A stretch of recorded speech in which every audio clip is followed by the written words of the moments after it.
Team Nordic.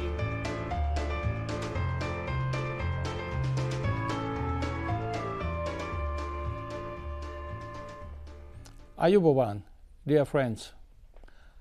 On June 12, we celebrate one of the most important national holidays in our country, Russia Day. This day commemorates the beginning of its fundamental transformation, through which it has proved once again its capability to overcome difficulties regardless of their nature. On this day, the Russian people rejoice over strong patriotic sentiments and respect for their motherland, a country with a millennia-long history, unique legacy and culture, which has united a multitude of peoples, religions and languages.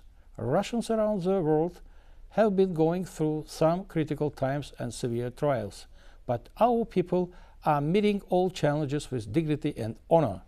June 12 symbolizes a future-oriented Russia, successful development of its economy, improvement of social security, consolidation of the friendship between the peoples of the Russian Federation, strengthening of its position on the international arena, as well as reminds of great victories and accomplishments of many generations of our predecessors.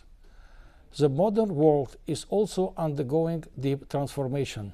The start of the special military operation in Ukraine was a response to the blatant ignorance by the West of security concerns of Russia and the abandonment by the West of its commitments. It's also a response to the genocide perpetrated by the Kiev regime against civilians in Donbass, including citizens of the Russian Federation. The operation isn't aimed against civilians in Ukraine. The goal is to demilitarize and denazify Ukraine, as well as bring to trial those who perpetrated numerous bloody crimes. Ukraine and the Ukrainian people have been turned into an instrument of Western policy to destabilize Russia. This operation will last till all its aims pointed by our President Vladimir Putin are reached. Our cause is just and we will win, no doubt. The Russian-Sri Lankan relations provide a good example of sincere friendship and mutual understanding that can exist between two countries.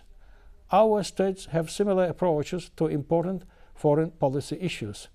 Sri Lanka supports Russia's initiative at the United Nations General Assembly, including resolutions on countering the glorification of Nazism, the prevention of an arms race in outer space, backs up our efforts to promote international information security, arms control, disarmament, and non-proliferation.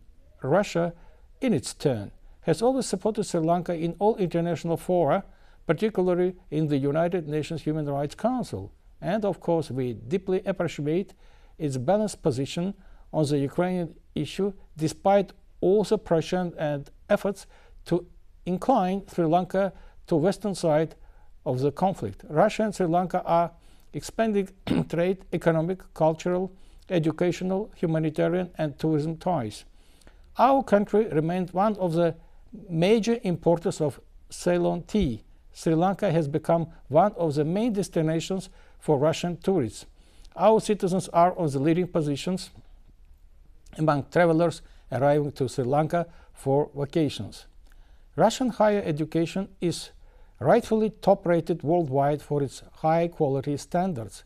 Thousands of Sri Lankan citizens have got higher education in Russia and USSR throughout the last 6 decades.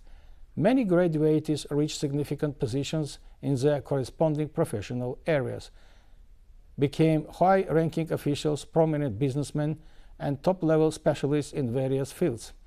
This year, Sri Lanka is to come through presidential elections. Russia has never meddled in the republic's internal affairs. However, we voice the hope that they will pass in a peaceful manner and will promote further enhancement of stability and growth in prosperity in Sri Lanka. And we expect that regardless of the results, a new government will follow up its independent neutral foreign policy and preserve the continuity in friendly relations with Russia. Long live friendship between Russia and Sri Lanka. Stuti.